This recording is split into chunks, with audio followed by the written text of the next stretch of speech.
Hi అండి, నమస్తే. నేను మీ దేవి. వెల్కమ్ టు నాదే క్రియేషన్స్. మనకి కాలీఫ్లవర్ సీజన్ వచ్చేసింది కదా. ఈరోజు మీకు వీడియోలో ఇలా కాలీఫ్లవర్ అలాగే పొటాటో ఆనియన్ కాంబినేషన్లో సింపుల్గా టేస్ట్గా ఉండే ఒక ఫ్రై ఐటమ్ని అయితే చూపించబోతున్నాను. ఇదైతే చాలా బాగుంటుందండి. చాలా సింపుల్గా ఇది ప్రిపేర్ అయిపోతుంది. అంతేకాకుండా ఇది కేవలం రైస్కే కాకుండా చపాతీ, పుల్కా, నాన్, రోటీ దేనికైనా కూడా చాలా బాగుంటుంది. ఎంతో సింపుల్గా ప్రిపేర్ చేసుకునే ఈ ఆలు ఇంకా కాలీఫ్లవర్ ఫ్రైని ఎలా ప్రిపేర్ చేసుకోవాలో ఈరోజు మనం వీడియోలో చూసేద్దాం. దీనికోసం ముందుగా స్టవ్ మీద ఒక కడాయిని పెట్టుకొని అందులో 1 టేబుల్ స్పూన్ ఆయిల్ హీట్ అయిన తర్వాత కొద్దిగా మినపప్పు, ఆవాలు, జీలకర్ర వేసేసి 1 నిమిషం వీటన్నిటిని ఫ్రై చేసేయండి. మనకి పోపు మిశ్రమం చక్కగా ఫ్రై అయిన తర్వాత ఇందులో కట్ చేసి పెట్టుకున్న ఒక 2 పచ్చిమిర్చి, అలాగే క్రష్ చేసి పెట్టుకున్న ఒక 3-4 వెల్లుల్లి గడ్డలు వేసేసి 1 నిమిషం వీటిని ఇలాగా ఫ్రై చేసుకోండి. ఇవన్నీ మనకి చక్కగా ఫ్రై అయిపోయాయి కదా. ఇందులో ఇప్పుడు కట్ చేసి వాష్ చేసి పెట్టుకున్న కాలీఫ్లవర్ ముక్కలు, అలాగే కట్ చేసుకున్న పొటాటో, మీ టేస్ట్కి తగ్గట్టుగా సాల్ట్, కొద్దిగా పసుపు వేసేసుకొని ఒకసారి వీటన్నిటిని బాగా మిక్స్ చేసేసుకోండి. ఇది చాలా సింపుల్గా త్వరగా అయిపోతుంది కర్రీ మనకి.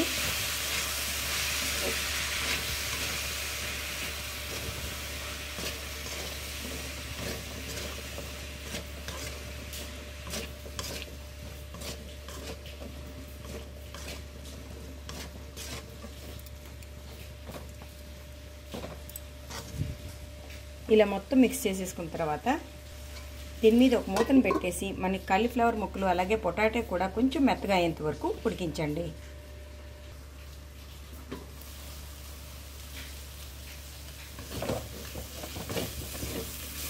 ఈ 2 ముక్కలు మనకు కొంచెం మెత్తగా అయ్యాయి, చూద్దాం ఒకసారి. చూడండి, కొద్దిగా మెత్తగా అయ్యాయి కదా.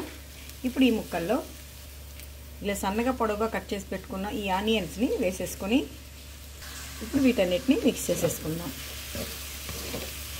మనం ముందే ఆనియన్స్ వేసేస్తే ఇవి మెత్తగా అయ్యేలోపు అవి కాస్త మగ్గిపోయి మాడిపోయే ఛాన్స్ ఉంటుంది. అందుకే మనకి దుంపలు అలాగే కాలీఫ్లవర్ కూడా మెత్తగా అయిన తర్వాత వీటిని వేసుకుంటే ఇవి చక్కగా ఫ్రై అయిపోతాయి.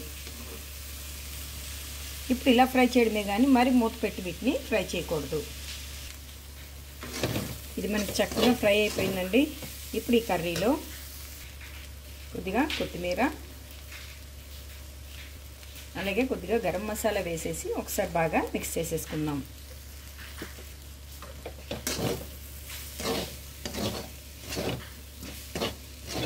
ఇలా కలిపేసుకుంటే మనకి కర్రీ అయితే ప్రిపేర్ అయిపోయింది. ఇప్పుడు స్టవ్ ఆఫ్ చేసుకొని దీన్ని సర్వింగ్ బౌల్లోకి తీసుకుందాం.